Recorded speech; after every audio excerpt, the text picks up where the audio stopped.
Good evening, everyone, and welcome. We'll get started in just a few moments. We'll let all of our attendees come into the Zoom. Again, welcome. We will begin in just a few moments. We want to make sure that all the attendees enter the Zoom. Welcome. We're glad you're here. We will get started momentarily.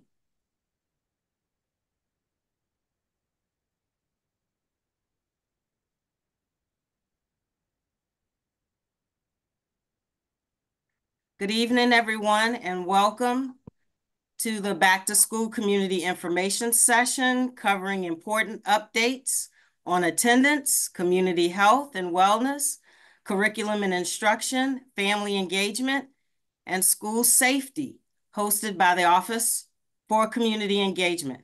I'm Daphne Kaiser, Assistant Superintendent for School Community Engagement, and your moderator for this event. During this evening's session, division leaders will provide essential details that students and families need for a successful school year. Our goals for the session include providing information about our new attendance procedures and tips for staying on track, giving the latest updates on curriculum changes, reminding families of important health requirements, how to keep students up to date, and ways to keep students healthy this fall season. Sharing mental health resources and support through the Help Me app that are available to ensure a healthy and balanced school experience. And informing families of how to use the Remind app to stay connected and informed. Keeping our students and families connected and informed about school resources and supports is important to us, and it's important to our school communities. In addition, participants will have an opportunity to ask questions at the end of the presentation part of the session. Today's agenda includes a welcome and an introduction from the moderator of our panelists who will be presenting and participating in the question and answer part of the session. Presentations from our esteemed panelists, question and answer session, and Dr. Irizarry, Director of Equity, School, Family, and Community Relations, will close out our time together with final thoughts and next steps. We appreciate you spending time to be with us, and on behalf of the administration and staff, I'm happy to welcome Albemarle County Schools' new and returning families to the 2024-25 school year. We're looking forward to a productive partnership with you to ensure our children can achieve their highest potential. We recognize to be successful in school, our children need support from both school and home. We know a strong partnership with you will make a great difference in our children's education. As partners, we share the responsibility of our students' success and want you to know that we will do our very best to carry out our responsibilities. We feel privileged to serve you and have you as a part of our school community. We thank you for your support and we look forward to working with you this school year. Now, to kick off the back to school season, we have a great group of panelists joining us this evening. Our presenters will each share about 6 to 8 minutes worth of information related to their diverse roles focused on attendance, community health and wellness, curriculum and instruction, family engagement, and school safety. So in a moment, I will introduce the panelists in the order in which they will present. But before I do that, I did want to mention we do have Spanish interpretation. Mr. Yeager will be the interpreter for this session. So if that's important or necessary for anyone on the call, please do take advantage of this. We will also be recording this session and information will be posted on our ACPS YouTube channel. You will have access to this for as long as you need to, and we will be sending it out to the community so that everyone will have an opportunity to watch, even if they were not able to attend this evening. So at this time, I'm going to turn it over to Mr. Yeager to say a few words. Hello, everyone. My name is Corey Yago. I am our interpreter for this evening. If anyone needs interpretation in Spanish, small globe will appear, a world at the bottom of your screen, and you can click on that globe to select Spanish as your preferred language. Soy Corey Diego, el intérprete de español, y si alguien necesita interpretación en su lenguaje, se puede hacer clic en un globo, un mundo que va a aparecer abajo de la pantalla para elegir el español. All right, thank you, Mr. Yeager.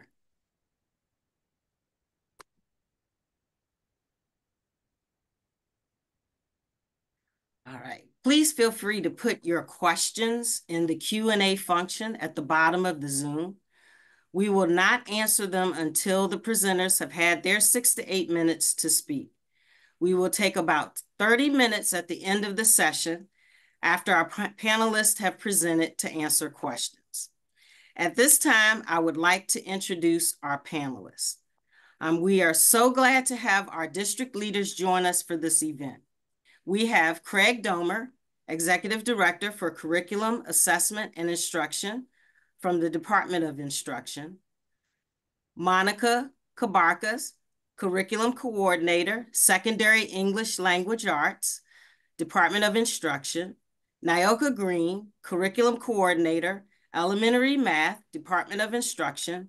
Meredith Holmes, Curriculum Coordinator, Secondary Math, Department of Instruction. Dr. Jesse Turner, Director of Student and Family Support, Office for Community Engagement. Miles Nelson, Coordinator of Mental Health Instruction. Eileen Gomez, Coordinator of Nursing and Health Services, Student Services. Ralph Bradley, Director of School Safety and Security Operations. And Dr. Eric Irizarry, Director of Equity, School, Family, and Community Relations, Office for Community Engagement.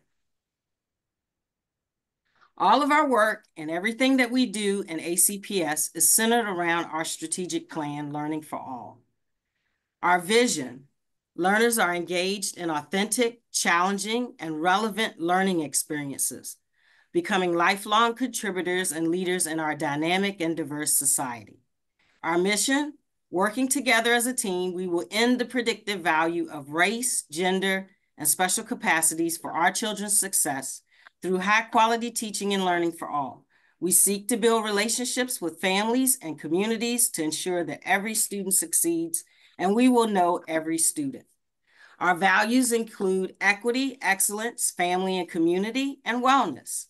Our goals: thriving students, affirming and empowering communities, and equitable and transformative resources. Although our session touches on all three goals, the primary focus will be on Goal 1 and Goal 2, thriving students and affirming and empowering communities.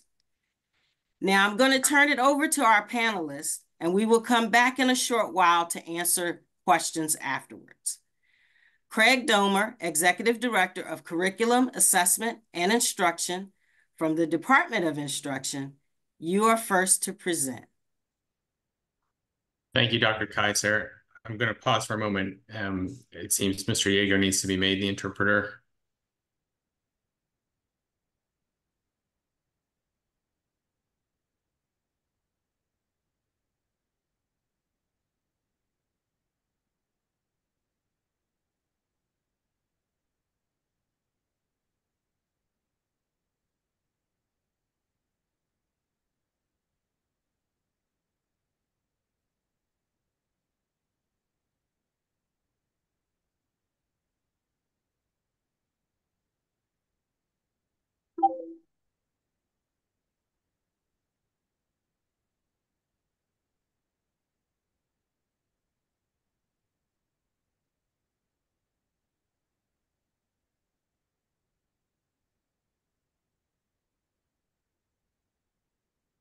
Okay, I think that's it. Thank you. Thank you, Craig. No problem. Thank you again. Welcome everyone tonight. My name is Craig Domer. I'm the Executive Director for Curriculum Assessment Instruction. We have many coordinators here from the Office of Instruction tonight, and we're excited to share updates and family resources in reading and mathematics.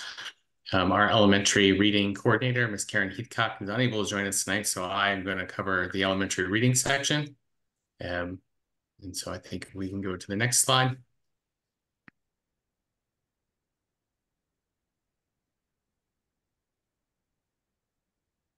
The Virginia Literacy Act has been written in the Code of Virginia since 2022, but this is our first year where we've implemented in full kindergarten through third grade. We are still working on making it K-5 next year, though we've started some of the improvements for fourth and fifth grade and the professional development in sixth through eighth. But the purpose of the Literacy Act is to improve literacy outcomes for all students.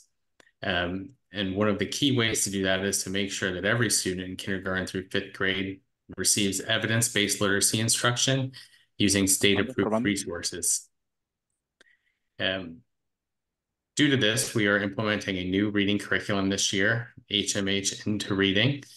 Hopefully all parents have heard about this from their schools in their parent or in the students' backpacks, and hopefully have heard positive things from their students about reading instruction. In addition, families have access to free online resources that support their child's literacy development at home. Excellent. The science of reading is at the heart of the Virginia Literacy Act, and there are three kind of takeaways around science-based reading research. The first is that people are not naturally wired to read and write, that those skills need to be explicitly taught. Over the past several years, kind of throughout the country, those skills sometimes were not always taught. The feeling was putting students in books would be enough to get them to read, and science research has shown that that is not true, and that we need to explicitly teach those skills to students to ensure that they all learn how to read. Students need to be able to decode words, and they need to understand how language is structured, as well as building their knowledge base around vocabulary and language comprehension. Part of the HMH Into Reading program focuses on this knowledge building and foundational skills. Students have opportunities to read a variety of texts at grade level, and they also get explicit instruction in grade level standards. As you can see, the foundational skills image on the right just shows a little bit of how kindergarten through fifth grade, the program builds on skills starting in kindergarten all the way through fifth grade. A key difference between our old reading curriculum and the new HMH reading curriculum is really a focus on time and making sure that all students are exposed to grade level curriculum and grade level skills. Even if their skills are a little bit slower developing, research has shown that putting them in grade level skills helps to accelerate their progress, and the implementation of HMH will continue to help that.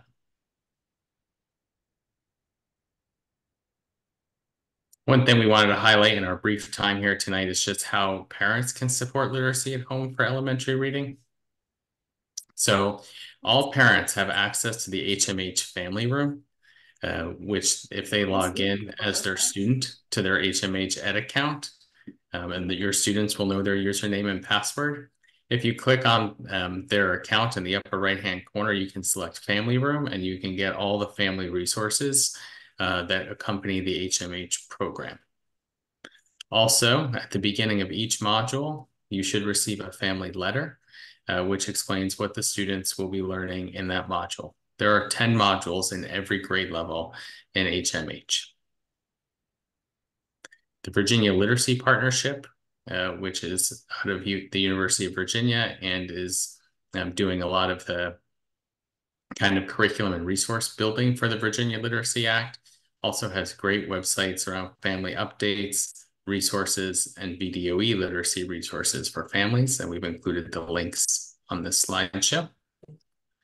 And we have also given you some podcasts if you're interested in both for your kids and for you in hearing more about the science of reading and helping to build literacy at home.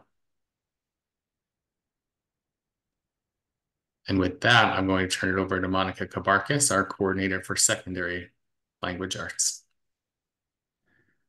Hi, Monica. Can you hold for 1 second? Mr. Sure. Yeager, can you confirm that the Spanish services are working now?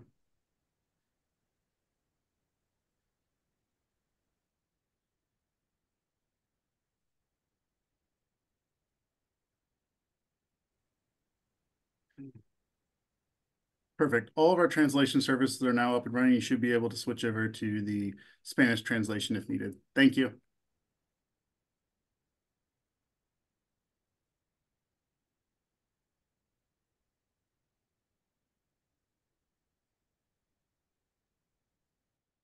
Good evening.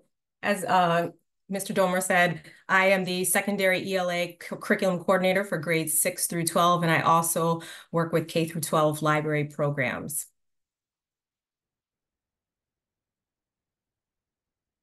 And we'll just wait for the slide to advance. There we go.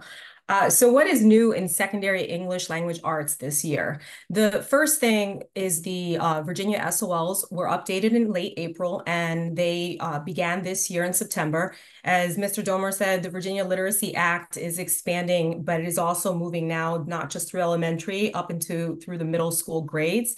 And it requires all English teachers to complete a 27-hour training course on effective literacy instruction. So they're getting the latest information and strategies and pieces of information. It also requires content teachers to complete 9 hours of instruction on supporting literacy across all subjects. So this focus on reading is not just in your student's ELA classroom, but also in history, in science class.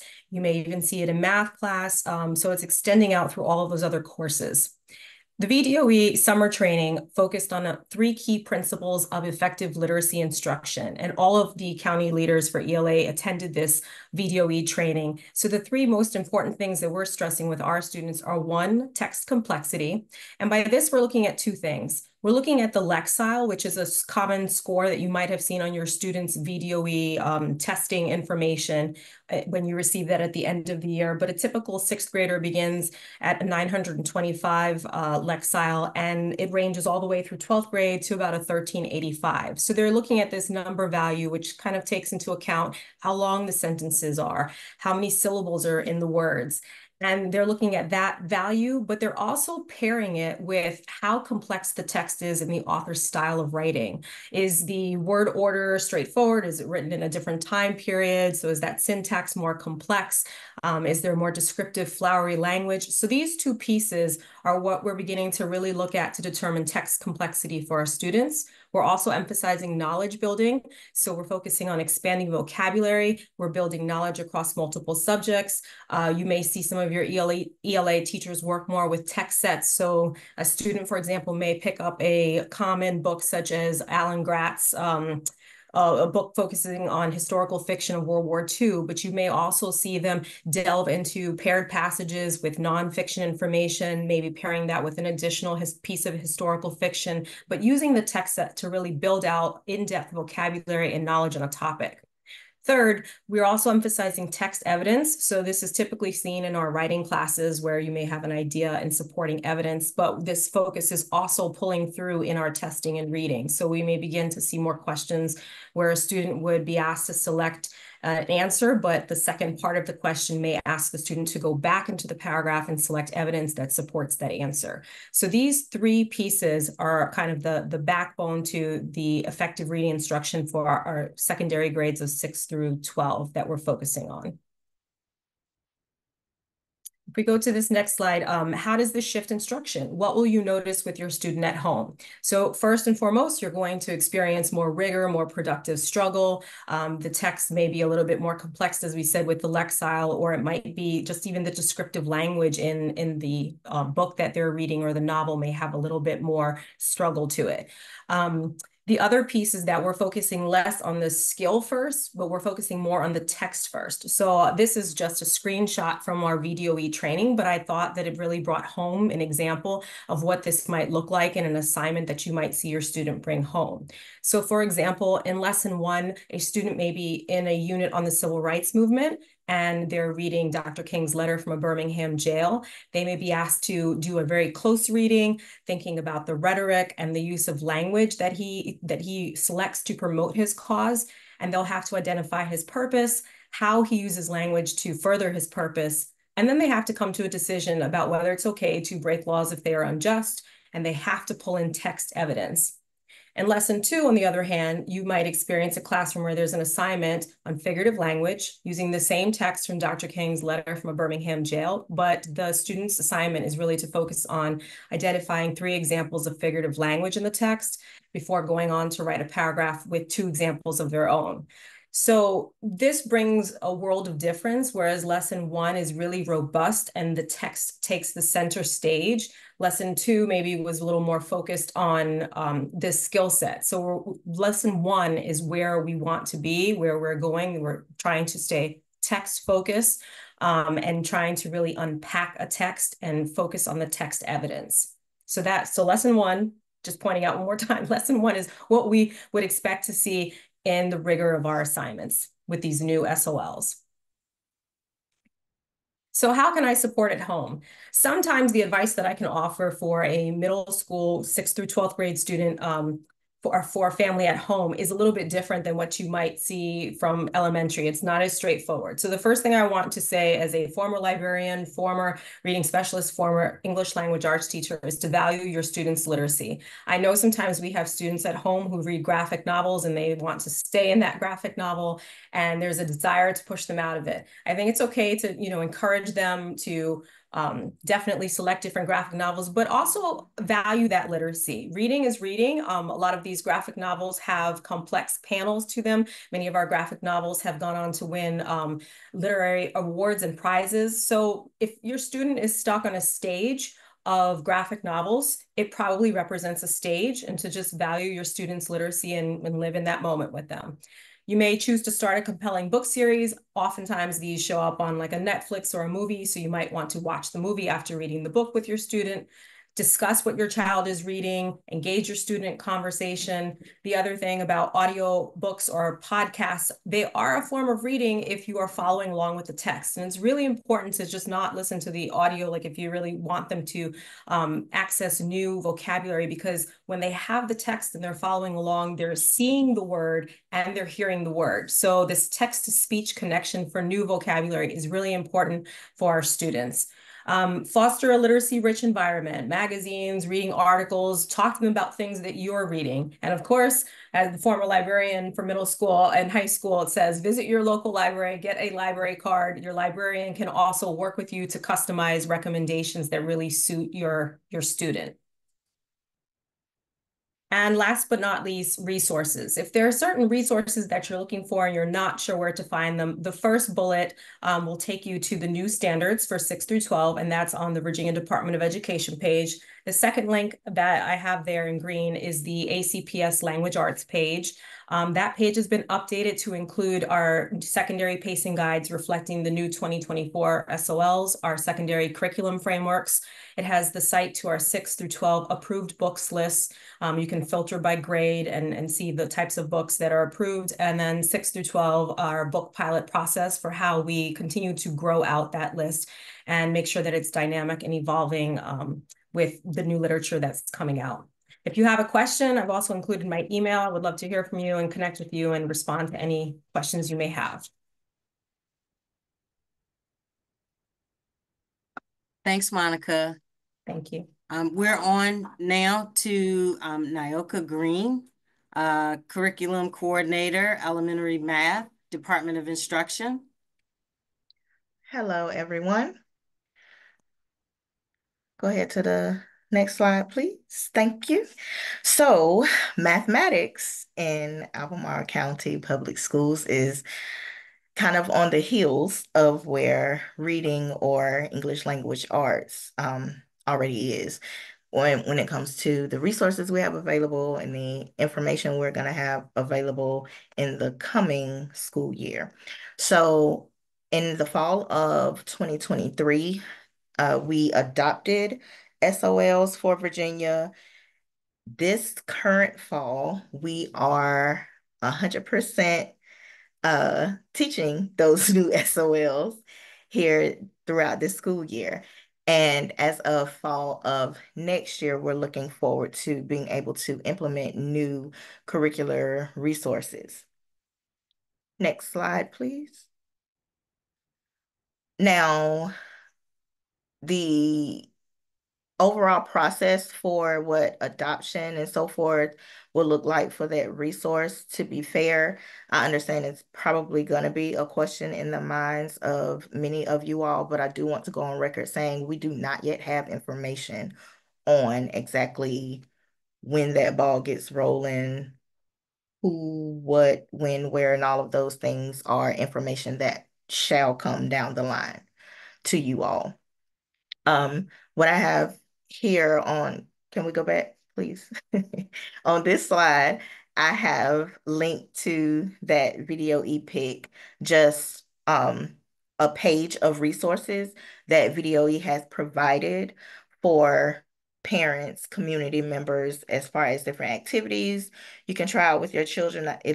They have live links to different platforms that can be used for practicing some of the math skills with the scholars. And there's a link also there for parents to kind of glean from some questions that you might want to pose to teachers if you're wanting to check in on how your scholars are progressing with their math. Next slide, please. So, to be absolutely clear, the investigations program that has been here in Albemarle County Public Schools is still here for the remainder of this entire school year as a primary instructional resource for our teachers K-5. We are awaiting Video E, as alluded to before, to release a list of approved resources. That would be where we're able to kind of make more definitive decisions on what instructional materials we will be using. And we are looking for a January release of that list. So, and last but not least, for this particular slide, we do have, again, I say more information that is to come down the line. So please, pretty please stay tuned for that. So question arises maybe in your mind, what can be done at home? So first and foremost, I am a firm believer in culture setting, wherever, however it is possible. And I believe and have seen it to be true several times over that what scholars think of themselves and the content they're learning in the moment is highly important. So it may be helpful to recite positive affirmations with your scholars, such as I can conquer whatever is placed in front of me in school. Just something, it can be super simple, super basic, but just something that kind of instills that belief that they are capable of handling whatever is placed in front of them when they come to our schools, because they absolutely are. Next up, it is important to, not the next slide yet, I'm sorry. It is important to help your scholars to also reframe some negative talk. We know anywhere between social media, maybe just random conversations, what not necessarily at home, but they hear a lot. And I think hearing different people's attitudes towards the content they're learning, specifically math. I'm pretty sure we all know at least a handful of people where if you even just say the word math in their presence, there's a nasty aftertaste to that.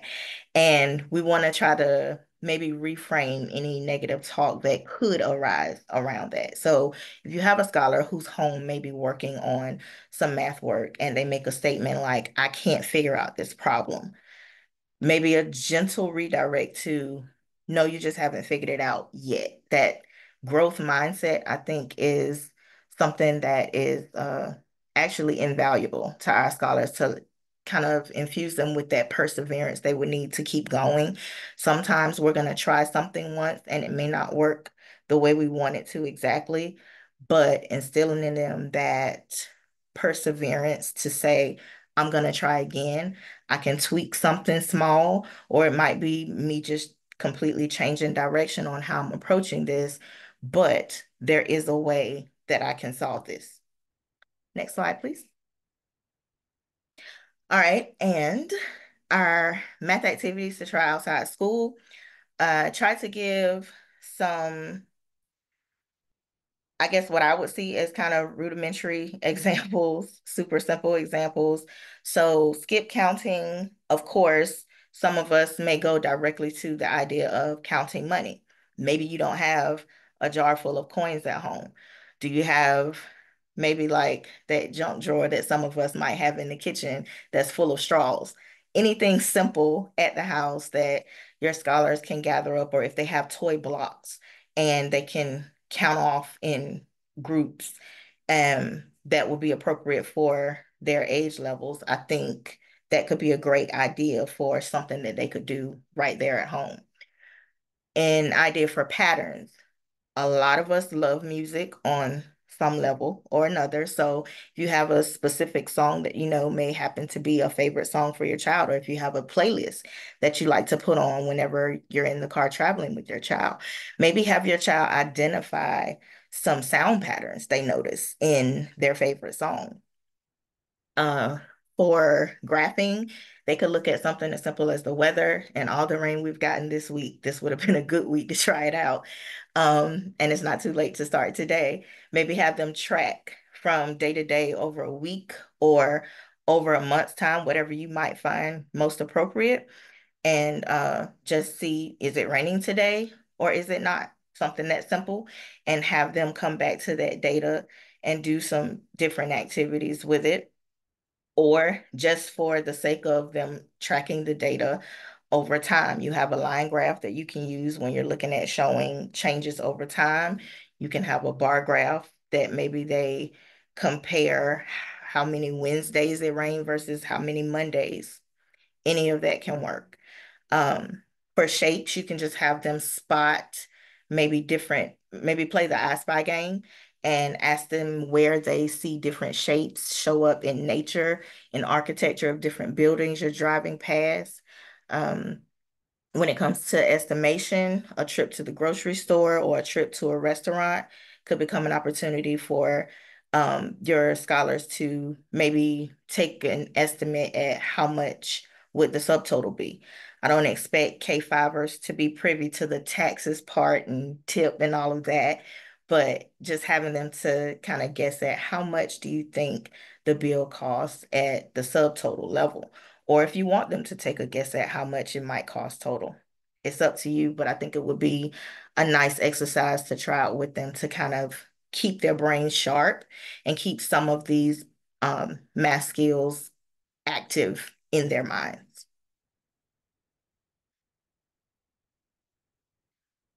Okay, heading over to Meredith Holmes for secondary math.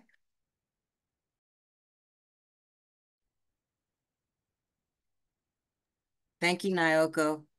We're now on to Meredith Holmes, Curriculum Coordinator, Secondary Math, Department of Instruction. Hi, folks. I'm excited to talk to you about some updates that we have with math for 6 through 12.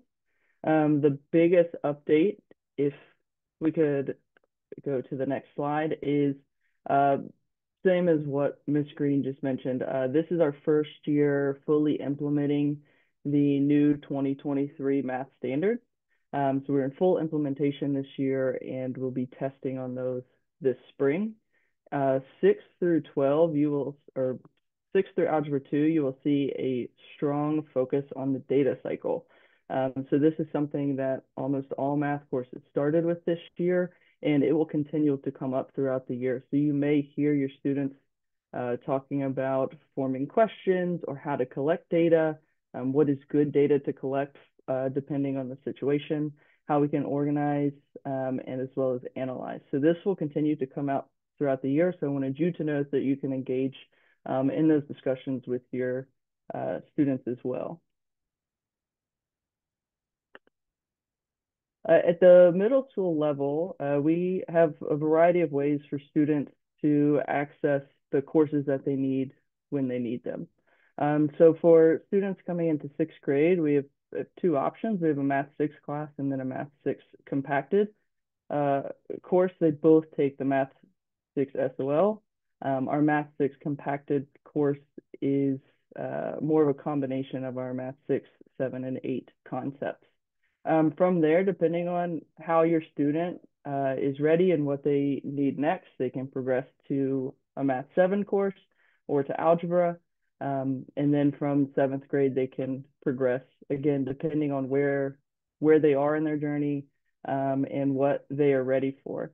And if you have any questions regarding like where your student is, what they might be ready for, I really encourage you to reach out to their math teacher as well as their school counselor. And those are perfect conversations to have with them to kind of see what is available for your student at the middle school level. At the high school, we have a lot more math options. Typically in 9th grade, your student will be starting in Algebra 1, Geometry, or Algebra 2, depending on where they are and depending on what their kind of path in middle school looks like.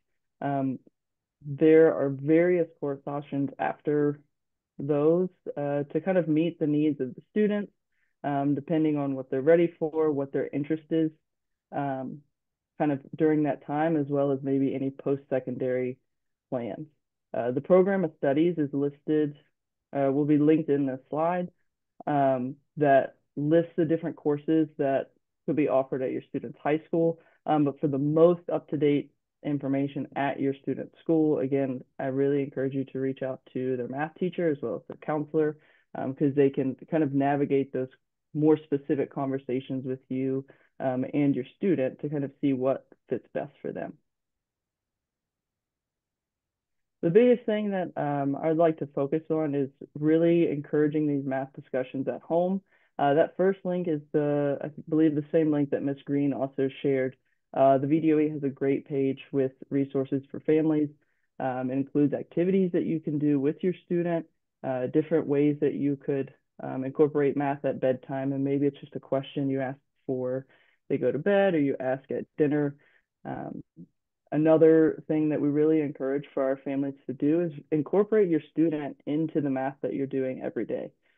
So can they be involved in cooking and baking and determining what ingredients may be needed, even planning your schedule, backwards mapping from when you need to leave to determine what time you need to wake up in the morning, determining your budget or estimating the total cost for a grocery trip or an event out. Asking questions is going to be the biggest. Really just ask them what they're thinking, how they chose their strategy, ask them to explain it. And this doesn't even have to be when they're working on a math problem. Maybe your student chose that they wanted to rearrange their bedroom in a certain way. Ask them to explain why they chose that way, how they chose the strategy to kind of come up with that configuration. Anytime that they are engaged in that process of explaining their thinking, it's going to help build the skills that they need to be successful in math as well as their other content classes. And the last thing, I know sometimes we don't always mention it as much with math, but really reading is going to be one of the biggest things that can help your student. Anytime you're reading with them, it's going to unlock so many avenues. There's a link there to a Mathical books list. So this is award-winning books that are math inspired. They go from ages 2 all the way through 18, and they're broken up into different kind of grade bands. And so this is a great way that you can engage in the reading with your student that like Ms. Kabarkis or we mentioned earlier with elementary, and as well as getting them talking about math in different ways. All right, thank you, Meredith. We're on to Dr. Jessie Turner, Director of Student and Family Support, Office for Community Engagement. Good evening, and thank you, Dr. Kaiser. Chronic absenteeism, it's a nationwide problem. We are one of the school divisions within the country that has experienced this like most other school divisions. And really the genesis of this came out of COVID-19. And we're still sort of trying to get back on our feet in terms of having the same types of attendance numbers from pre-COVID years. So there's been a lot of different strategies that we've tried. but I wanted to include a few here this evening, just to highlight some of the things that are happening in the division. And each school, we have 25 schools. Each school has an attendance team.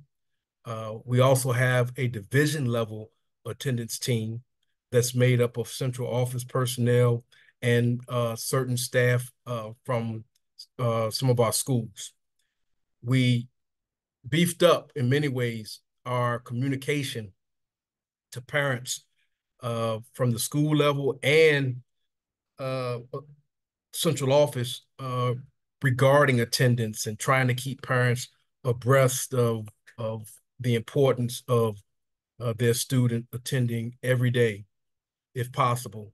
And we've also put in place a school-based and division-based incentive program because we want to make sure that we were recognizing good or improved attendance. We wanted to move away from the old model of celebrating a child's good attendance at the end of the year with the perfect attendance. That's too long and too far away for a lot of our students. So we wanted to make sure that we were on top of recognizing the efforts that our students and parents were putting forth in terms of student attendance. Now, chronic absenteeism, that is, it's really a question that so many of our parents have. What is chronic absenteeism? And the state, the Virginia Department of Education, has said that any absence, excused or unexcused, counts towards chronic absenteeism. And how does that work? Well, there are roughly every year 180 school days. And if a student misses 10% of the school year, which turns out to be 18 days of school, they are considered chronically absent. Okay, so truancy is something else, but chronically absent means every absence is counted, whether it's going on a college trip, whether it's you're at home because you have COVID, it all counts, even suspensions. All right, truancy. Now, I'm not really going to get into truancy, but I think for the sake of trying to show the difference between the two, truancy is when a student accumulates 10 or more full-day unexcused absences. And unexcused means the parent or family is not aware of where the child is, and the school does not know where the child is as well. That's an unexcused absence, and once the child gets a certain number of those, then the truancy process can start. The principal can start that process. Chronic absenteeism, what are the risk factors? Well, some children who find themselves in this position of being chronically absent oftentimes feel isolated. Sometimes they wind up playing the role of a caretaker for a sick relative. Oftentimes they're students who the parents are not able to provide adequate supervision. We have some parents who work 2 and 3 jobs, they're single parent, and a lot of times they're just not around as much as they would like to be around. Some of our students may have a conflict with teachers. They're experiencing bouts of depression, and sometimes they feel unsafe at school.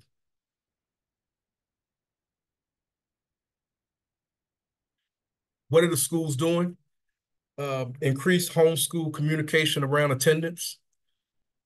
Students are recognized for improved attendance. Weekly attendance meetings to actively monitor student attendance. Attendance teams and/or school administrators collaborating with outside agencies to provide intervention services.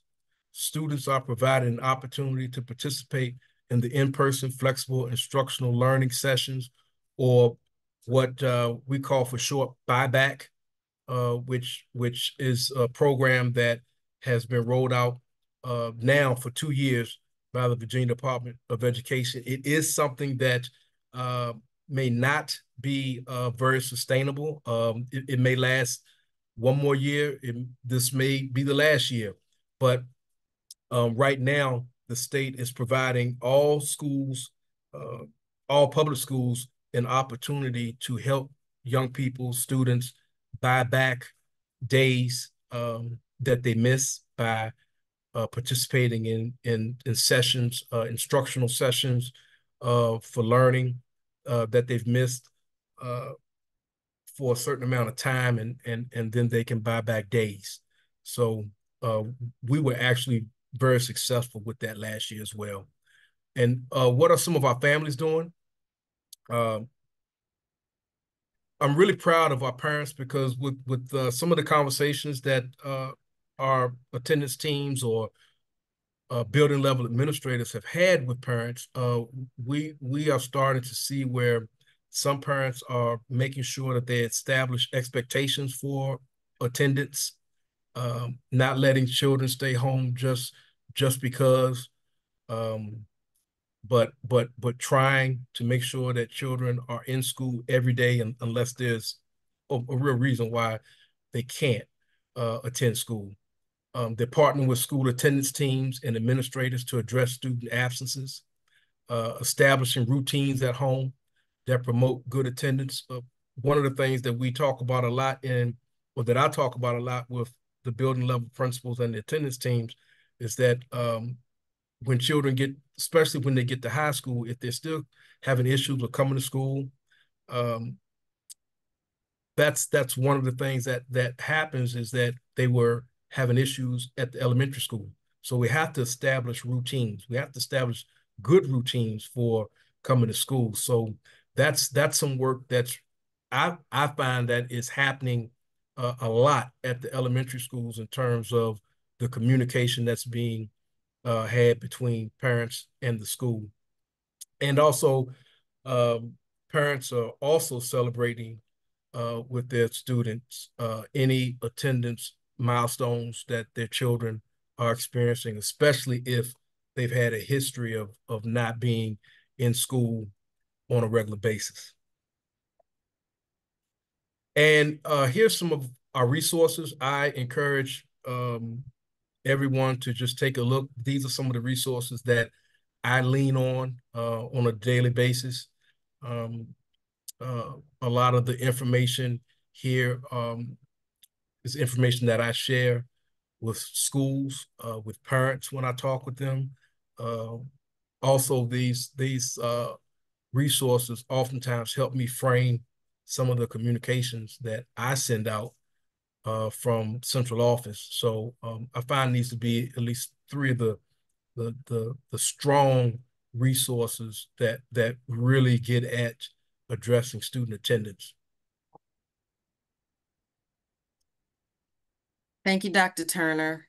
Next up, we have Miles Nelson, Coordinator of Mental Health, Department of Instruction. Thank you, Dr. Kaiser. Good afternoon, everybody. My name is Miles Nelson, and I am the Coordinator of Mental Health and Wellness, and I'm so excited to see everybody this afternoon. So today, I'm talking a little bit about our Help Me Out, and it is a beautiful app that is able to access resources for students. So one of the things that's really great is I heard mentioned oftentimes throughout our presentation today that you need to reach out to someone for support. So sometimes we don't always know who that support is. Sometimes we need to reach out to the school counselor, or we need to reach out to the principal. And if we're new to a school, or if it's been a while, maybe we don't know who that contact is. So Help Me is an easy way to connect to that resource and get directed to that resource if we don't always know where to go to. So the way that the app works is it takes a request from either our K-12 Albemarle website, from ClassLink, or even a App Store app or Android app to connect with our schools. Can you go to the next slide, please? So part of that is it has 3 different options. So one, talking about resources. So this is a amazing option to get in and look at different resources that people might need. So for example, so say if there is food insecurity, this will have a link to the Blue Ridge Food Finder, which is an amazing resource that you can type in your address and it'll show all the local food banks in the area in relation towards your address. Some of the other things that it does is it has the crisis text line. So this is the National Crisis Text Line that connects you with a crisis counselor through the 741-741 National Crisis Text Line. And then the last one says there, it says get help, and it says from your school organization. So this is a wonderful opportunity to put in a request for help, whether it's for school safety. So talking about, well, I've noticed something or I need help for somebody else, whether it's help for yourself. So talking about how I need help for myself due to either some mental health struggle or looking for help for a friend because I don't know how to help them. Because unfortunately, we don't always get told how to help our peers. And when people disclose things that we haven't encountered before, so one of the big examples we talk about is suicidal ideation. If a friend discloses to you that, or a peer discloses to your child that they're having suicidal ideation, they might not know who to turn to, or they might be scared to turn to an adult. So this gives them an option to find a way to connect them with resources and then connect it back with parents or school counselors or whoever the right individual is to provide the resources that kids need. And so some of the other great things about this is it is 24/7. And with the get help from your school, you can put that request in 24/7. However, school staff aren't on 24/7. And so it'll go to an out of office message. And so what happens is your school staff gets that message first thing in the morning, and then they know to follow up with those students. So that isn't an emergency service piece. And that's kind of why that crisis text line piece is there to help meet that need also. If you can go to the next slide, please.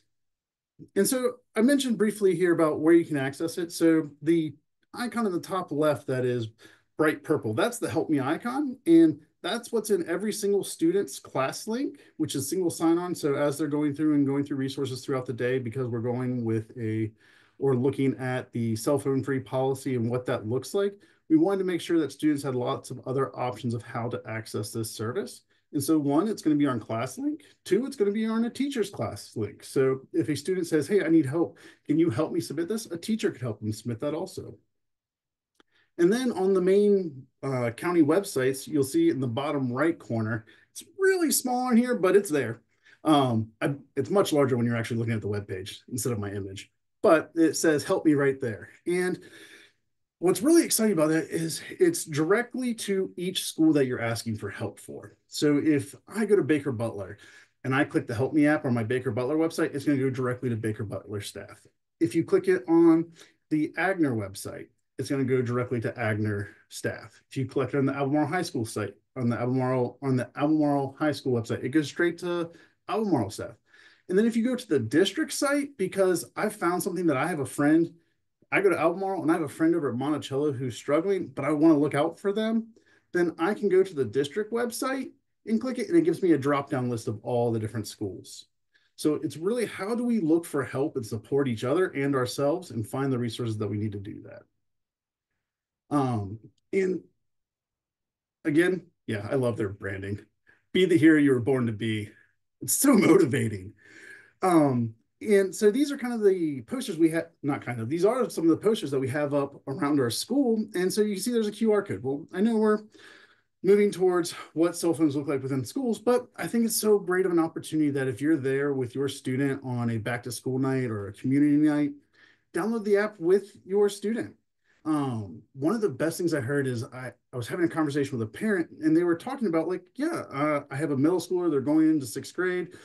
And what do we do if you need support? What happens if you don't feel comfortable coming to mom and dad or to grandma or to whoever your supportive structure is and you need help? Well, they're like, I don't need help. I got you. I was like, great answer. However, if you don't have that piece of, well, someone's working or someone's here or you're in between and we're not sure what to do. And sometimes we don't know how to ask for help. Sometimes we don't know how to ask our parents or caregivers for help. So this provides another resource to connect us all.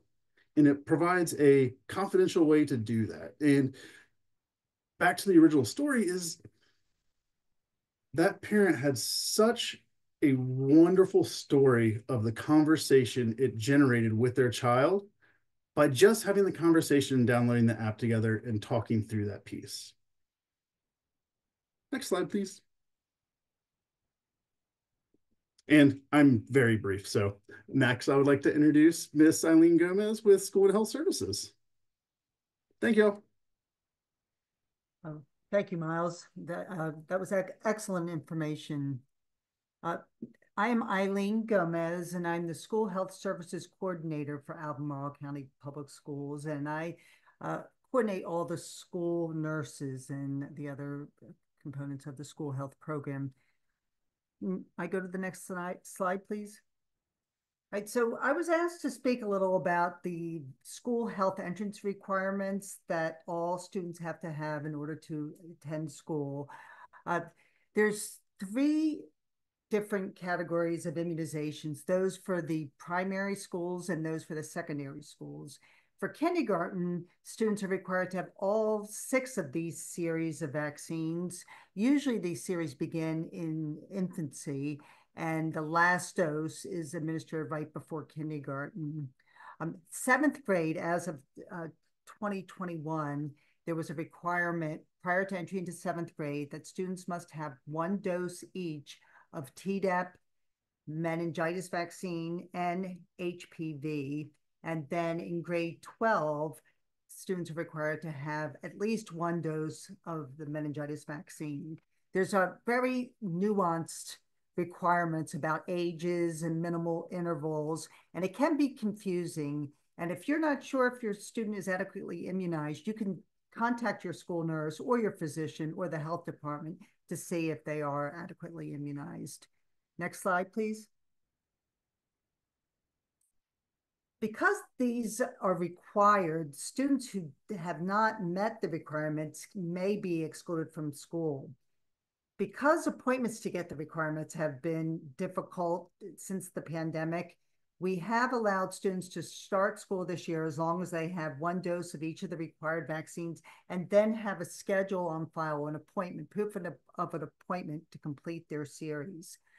Please contact your school nurse if you need assistance in trying to arrange for these appointments or to meet these requirements. Next slide, please. So I was asked to talk a little bit about illnesses and school exclusion for communicable conditions. And so we were trying to balance maximizing school attendance with asking that parents keep their children home if they're sick. So we had to come up with some guidelines, some pretty specific guidelines. And I would, I'll share them with you in the next slides. We also are at the point in the pandemic where we have changed our school exclusion. So I think most of us will remember from painful experience that when people, either staff or students, tested positive for COVID, they had to be isolated for quite a long time, or if they were exposed to COVID, they had to be quarantined for a while. And now we have moved into the post-pandemic, or I guess the endemic state where we're living with this. And so the CDC has advised that we move toward treating COVID like any other respiratory illness and have people stay home as long as they have a fever and remain home until 24 hours fever-free without the use of fever-reducing medication, and symptoms of the respiratory virus have improved. Next slide, please. So you may have seen this graphic. We sent this out last year in the beginning of our push for attendance. It's just a quick, very basic checklist trying to determine if a student should stay at home or if the parent can send that student to school.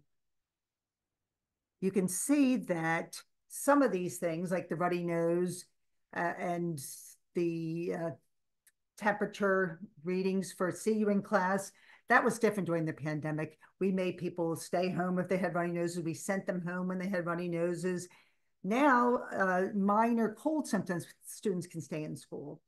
If the fever is over 100.4 Fahrenheit or 38 degrees Celsius, we ask that students stay home. And then if they have persistent cough, vomiting, and diarrhea, or are instructed by a doctor or healthcare provider to stay home. Next slide, please.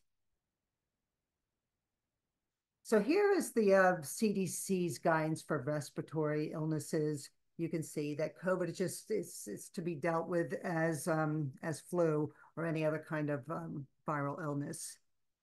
It's a nice graphic. I think I will post that on the website so you can see. Now, if your child is ill, there is recommendations that you pay attention to keeping distance from others in the home, and you can test for COVID in order to inform decisions about whether you want to go visit vulnerable people.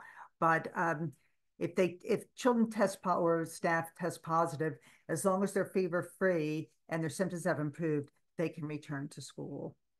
Next slide, please. All right, so here is a graph of some other conditions and whether or not a student should stay at home or be sent to school or sent home from school if they meet any of these conditions. You can see I have that fever cut off there, vomiting, diarrhea, strep or impetigo. If you have any questions, because I know a lot of this can be subjective, please call your school nurse and the nurse can help you decide whether or not your child's well enough to attend school. Next slide, please. So I thought I would talk a little bit about fever because I know that the temperature cutoff has been a point of contention over the last several years, especially during the COVID. And we are using the temperature that the American Academy of Pediatrics recommends. So that temperature is 100.4. Fevers by themselves are not an illness. They're the body's reaction to some kind of challenge, usually to an infection. But fevers can also be caused by some other things, or it's less common. But because most of the time you don't really know why somebody has a fever, we ask that the children stay home until they're fever-free. Next slide, please. So I just wanted to come talk a little bit about some myths or misconceptions about fevers. And the first one is the idea of a low-grade fever. So I know sometimes parents will, or staff will think, well, maybe I should stay home if my temperature is 98.9 or 99.1 because that's a low-grade fever. And the medical practitioners don't really consider that a low-grade fever. There's normal fluctuation in temperatures over the course of 24 hours, and temperatures in the 99s are not really unusual. Somebody with a 99-degree temperature can go to school. See, if a child or an adult naturally runs low, then their fever cutoff is different, and that should be lower also, but that is not backed by science. And so physicians do not recommend that you consider that a person's temperature is usually low, and if they're just a little bit higher than that, then they're sick. You can look for the other signs of illnesses, but the temperature alone with that kind of temperature is not indicative of a condition that a child has to stay home for. And then the feed a cold, starve a fever misconception. You're not supposed to starve anything. Children and adults, everybody feels better with adequate hydration and nutrition. I know sometimes it's hard to get your sick child to eat and drink, but try to encourage that because you should not try to starve a fever. A little bit of a little more nuance there with fever. I thought I would put this in. As I mentioned, and fevers vary during the course of the day. Most of the time, the highest temperature reading is in the late afternoon or evening. So somebody who has a temperature of 100 or 100.1 in the early part of the day, there's a good likelihood it's going to be above that 100.4 cutoff later on in the day. So if your child awakens with a temperature like that, really pay attention to the symptoms and see how the child's feeling before making the decision to send them to school. And is there another slide for me? No. So now I can turn it over to Mr. Ralph Bradley. Eileen, thank you very much. I appreciate it. It's always helpful to get that information from the health side. I just wanted to welcome everybody here to this session, and I'm just going to speak about some of the programs and activities going on within the Office of Safety and Security that hopefully you'll find of interest. And as we get towards the end of my presentation, I will also be looking at opportunities to solicit participation from our community on some of these initiatives. Make sure that we're addressing information that you find helpful to your families as you continue to seek out Albemarle County Public Schools as a place where your children are going to be. First off, I think there's one more before this one. Is there a slide before this? There we go. Thank you very much. First of all, this is something I'm always going to speak about since my arrival. We're working very hard to try and create a culture of safety and security within Albemarle County Public Schools. And one of those keys is the critical thinking. Whenever we deal with circumstances of a secure nature, it's always about being in the right place and being trained properly and have the right resources so that we're able to address things. And that critical thinking and life skills is very important to cultivate that culture of safety and security. Some of the areas I'm going to touch on today is our ALICE, that's Awareness Training Development for Students, which is what we're going to be moving on shortly. Discuss some changes in our staffing and training, and also go through initiatives that I was just speaking about. So we'll go ahead and get started with the ALICE process. So just so you're aware, every year, once we get our new staff on, we continue to train and deliver the ALICE training to all of the new school staff. That's both instructional as well as our classified staff that are going to be in the buildings. One of the new things that we're going to be working on this year is we want to bring ALICE to our students in a mode of awareness. And we would like to develop some training that we'll plan to begin this school year. And that training is going to be more specifically delivered to our high school and middle school students, as I've seen thus far. And our elementary school students will continue to follow the directions of their administration and instructional staff in the case of an emergency. One thing I will be asking for is a solicitation for participants for a working group. And if you feel that you're of interest and you feel you have a voice that's going to be important, please contact our main office and let them know that your request is to contact me. And I'd love to speak with you about participating in a working group on how we deliver this critical program to our students. We want to make sure that we get your insight, make sure that it's delivered in a manner that's going to be receptive and effective to our students, and also to make sure we're presenting it in a way that's going to be considerate of their mental and emotional health. And we know it can be a difficult subject at times, and we want to make sure we're addressing it properly when we present this to our students. So we'll be moving forward with that, and you should get some information on this shortly. Now, our department continues to grow. I think that Dr. Haas and our school board was really interested in making sure that safety and security is a full district. So recently, I was able to hire 2 coordinators that are going to be able to help augment the department and just provide additional resources so that we can be responsive to your needs, as well as develop those programs that are going to be very critical to us having a better posture to make sure that our schools are safe and that our programs are going to be functioning effectively. And also, we have our in-school security assistants. We want to make sure we're retaining our staff. We are very happy with the work that they're doing within the schools. And we will be looking to increase their roles and responsibilities so that they will also be the best and strongest resource in each of our schools where they're currently assigned, which is in our secondary schools, just to make sure they're the great resource to help in times of day-to-day activities, as well as in times of emergency. So we're looking to increase some attributes of their program that are going to be helpful for them as well. Now, these are a few of the programs that we would like to address or tackle this particular school year. And we think they're very important, and it definitely requires a partnership with some of our professional entities, as well as our families and our community. I know the school board had processed a proclamation toward the end of last school year about gun safety.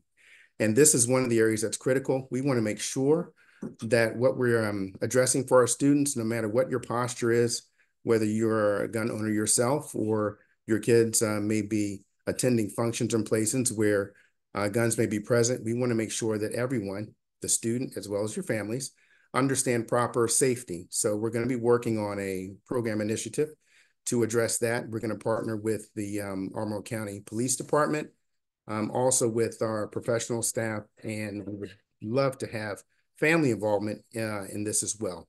So if you find that this is an area that you might find useful, or that you have a voice that would like to be heard and help us develop this initiative, we would be welcome your presence, and we'd love to have you participate. One of the issues that we have not seen a lot within our school district, but I think we would be remiss if we did not know that this is a very active and dynamic problem that we have with our communities, is fentanyl and just drug use. So we want to make sure we're addressing it through an awareness campaign where we can engage our families and, again, our community, and address the concerns about fentanyl use. The more aware we are about an individual problem allows us to address those needs and concerns when they arise. We don't want to be in a position where we don't know.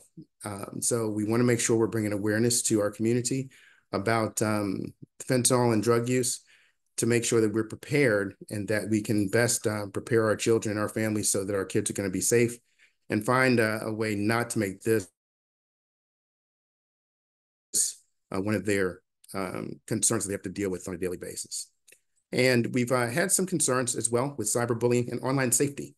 These two programs, I think, are a constant source of discussion within our schools. And the way that safety and security plays within our mission, our goals and vision within the school district, is that our responsibility is to make sure that we have a safe environment for learning to take place. And if we're dealing with circumstances where our kids dealing with cyberbullying or online safety challenges, we want to make sure we delve into that detail, make sure we understand what is bullying, how to address it, what our resources are to deal with concerns, and also online safety. We do have concerns about online predators. The social media also is another manner that we want to address. So in all of these initiatives and programs, we want to make sure that you're involved to the degree you'd like to. So we welcome your participation. So if you find that you want to, please, again, contact the district office, and they can put you through to me or one of my staff members, and we'll be glad to speak with you about how you can support and participate in these endeavors. Thanks so much, Ralph. Thank you very much. Last to present, we have Dr. Eric Irizarry, Director of Equity, School, Family, and Community Relations in the Office for Community Engagement. Hey, everybody. I'm going to make this very short because I do want to leave time for some questions. But some of the initiatives for community engagement and family engagement this fall, we have updated our For Families page on the ACPS website. So if you click on that, you'll be able to see a lot of the resources that we discussed tonight, including our Help Me resource, instructional materials, and also information about Remind, which is our new two-way communication platform. We're also working to ensure that we have volunteers and community partners for our schools. Right now, I believe we have over 1,300 volunteers registered this year. In the past 2 years, we have registered over 6,700 volunteers. So thank you for all of your help in helping our schools. We're also partnering with Madison House again this year. We're providing transportation to UVA to pick up Madison tutors, and the buses will deliver them to some of our priority schools across the school division. Communities in Schools is a new initiative that we have on the Lambs Lane campus and also Red Hill, and that provides additional support for our families and for our schools that need it the most. And then just a reminder, all of our schools will be having family academic events. That includes reading, math, a content area, and then a multicultural or social emotional event as well. So please check your school's website for more information, or if you just Google ACPS important dates, those dates are up on the website as well by school to help our families navigate when those events are happening. And again, we do have a new podcast as well. And Mr. Bradley was gracious enough to give me his time last week. So, and so was Miles Nelson. So if you need more information about the Help Me app or some of our school and safety initiatives, please click on that. And Dr. Haas was our last guest as well to talk about attendance and enrollment.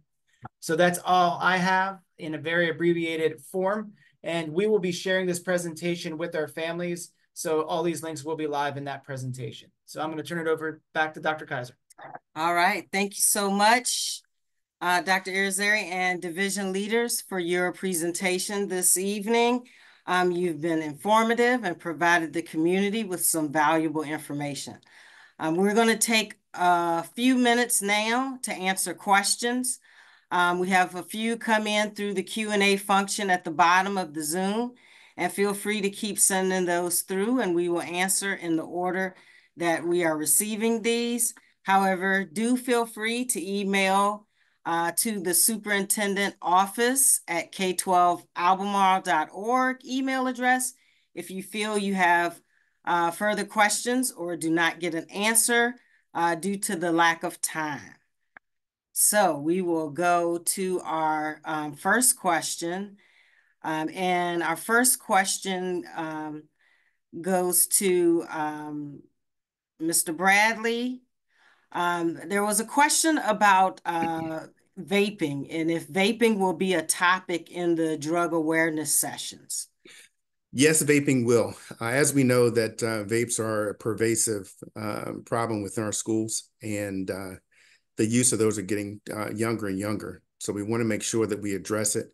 Vapes can be used for multiple substances. So because of that, because they can contain controlled substances and particular drugs that are illicit or going to be harmful to us, vapes will be discussed as part of that, especially since that's a means by which a lot of our youth currently are ingesting different substances. So we want to make sure we bring that to everyone's attention. All right. Thank you, Mr. Bradley.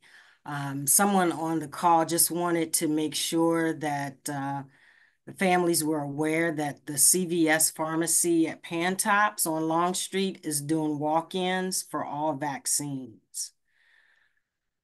There's a question for Eileen regarding students coming to school sick.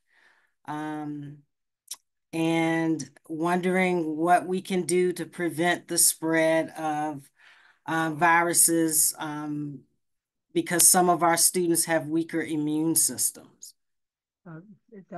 That's a good question, and that is true. They are planning to keep, or we are keeping the HEPA filters in place.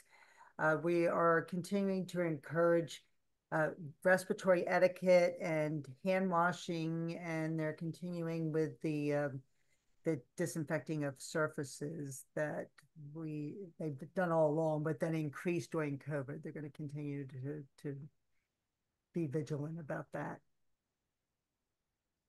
All right, thank you.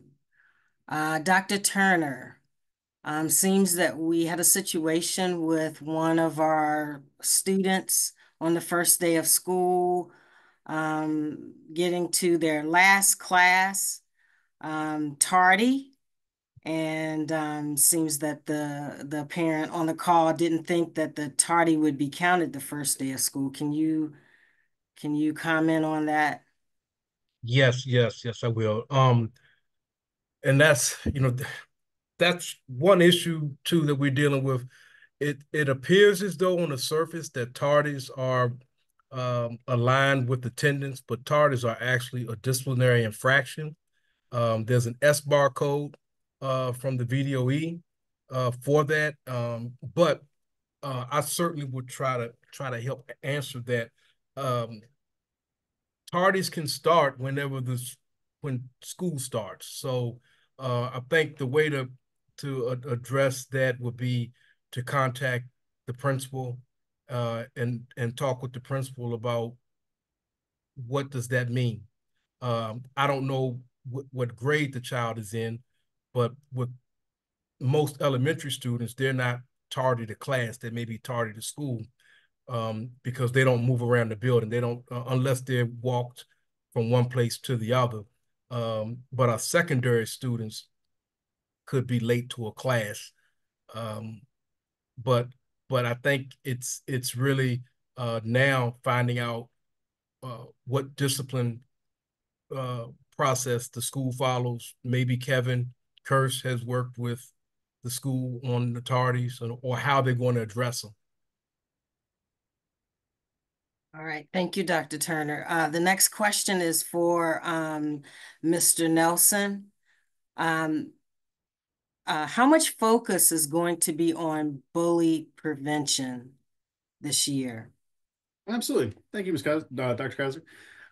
So bullying prevention, so two parts. One, I think bullying prevention is also a part of the Help Me app, and it intersects with our Department of School Safety and Security. It's, again, creating that culture of safety within the school, and how do we look out for each other, and how do we move from a bystander perspective of seeing something happen and asking someone else to take care of it versus how can we all support each other. And I think that's one of the key shifts for the Help Me system, is how do we start asking for help for others? So if we're seeing things happening, so whether it's cyberbullying or physical bullying or teasing or all those things, how can we put in a structure to make sure that we are supporting each individual in that scenario? And also with October coming up, it's Bullying Prevention Month. And then in November, we start our peer nomination survey process, where we ask students to nominate peers that they are feeling might be bullied. And so that's part of our process of being proactive and reaching out to students to see what they're seeing across the schools. All right, thank you, Mr. Nelson.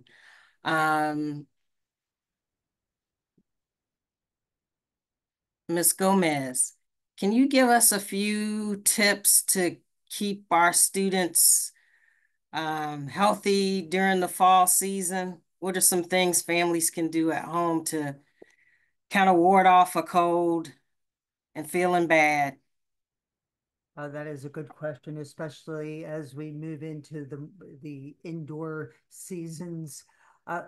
There are some things that we can do. Of course, one of them is everybody who is eligible should get the vaccines for which they're eligible, and that includes the flu and COVID vaccines. And then we want our parents and also our school employees to encourage good and proper hand washing, spacing when able to do so, and then things like adequate sleep, adequate hydration, and adequate nutrition are all very helpful also to keep the immune system working as it should. And then we do ask you to keep your children home if they're sick, please. And we will send them home if they're sick when they meet that criteria that I discussed earlier in the presentations. All right, thank you. Dr. Irizarry, can you tell us, we have a parent that would like to get involved with the school to volunteer. Can you share how the parent can get involved? Yeah, if you visit either our main page, you'll see a link for volunteers, our For Families page, or our community engagement page. There's hyperlinks to our form. And all you need to do is fill out that form and select which school you would like to volunteer in. And what will happen is that name will be sent over to the volunteer coordinator at each school. And if you want to reach out to that volunteer coordinator at your school directly, we have a list on our volunteer website as well. So go ahead and fill out that form, and they will make sure they will process you through the correct procedures, and then they'll reach out to you directly on volunteer opportunities in the school building. And if you have any difficulty with that, please reach out directly to me as well. All right, I think the next question is for you as well, Dr. Irizarry. Have a family member that would like to know more about Remind. Heard about the app, but not really sure. Yeah, so what Remind does. Yep. So Remind is our two-way communication platform. What we discovered when we talked with families is that schools were using multiple platforms to communicate with families over the years, and that created just a lot of confusion. And for some of our families, they were juggling multiple apps because they had multiple students in multiple schools. So the Remind app is a way to communicate directly through text or email back and forth with your student's teacher or teachers. The feature is great because for our families that English is not their first language, it will translate the messages back and forth between the teacher and the home language indicated in PowerSchool. So there is more information about Remind on our For Families website. It's a big icon when you click. I think it's right below the Help Me app. But in order to engage with Remind, just please reach out to your child's teacher or teachers. It has to be initiated on the school side or on the teacher side, and they will send a link, and you don't need an app. As soon as they communicate with you through the number that's provided in PowerSchool, you should be able to communicate back and forth with your child's teacher. All right, thank you, Dr. Irizarry. Last question for this evening. Department of Instruction, know that there has been a launch of a new reading program. Can you tell us if there are any family resources that will be accompanying the new reading curriculum that's been launched for the division? Yes, thank you, Dr. Kaiser. The new reading curriculum for elementary schools, HMH Into Reading, has a lot of family resources that are accessed online through the students' class link into HMH Ed. If you go to their account in the top right-hand corner of their HMH page, you can find the family folder link, which has lots of family resources. The teachers all will be sending home module letters for each module in each grade level, which also have good ideas for how to support your student at home. And then there are links on the Virginia Literacy Partnerships in the slides that are shared tonight that also will guide families for how to support students with the new curriculum and the Virginia Literacy Act at home. All right, Mr. Domer, thank you so much. And thank everyone on the call. We have run out of time for this evening. We will put in the chat the email address superintendentoffice@k12albemarle.org. So you can send additional questions or request information. Briefly to close, I'm going to hand it off to Dr. Irizarry. However, before doing this, I would like to say thank you to all of our panelists for their time, Melissa Harrison for fielding questions and monitoring the chat, Kenny Wood for technology support, and Dr. Irizarry, who you will hear from last, for managing the slide deck. As I mentioned at the beginning of the session, we have recorded this session and we will send it out to our entire community. The session will be up on our YouTube channel, so you will have access to it. I can't encourage you enough to email the superintendent's office at k12albemarle.org email address that we put in the chat. I'm going to have that put in the chat one more time. And then with that, I'm going to turn it over to Dr. Irizarry, Director of Equity, School, Family, and Community Relations. Yeah, again, thank you to our panelists and everyone attending. We will be doing these community information sessions once a month. So if you have topics that you'd like us to cover here or on a podcast or just get information about, please send an email to either myself, Dr. Kaiser, or to the superintendent's office as well. Again, thanks for everyone for showing up tonight, and we hope to see you next time. All right. Thanks everyone for a fantastic session, and have a great evening.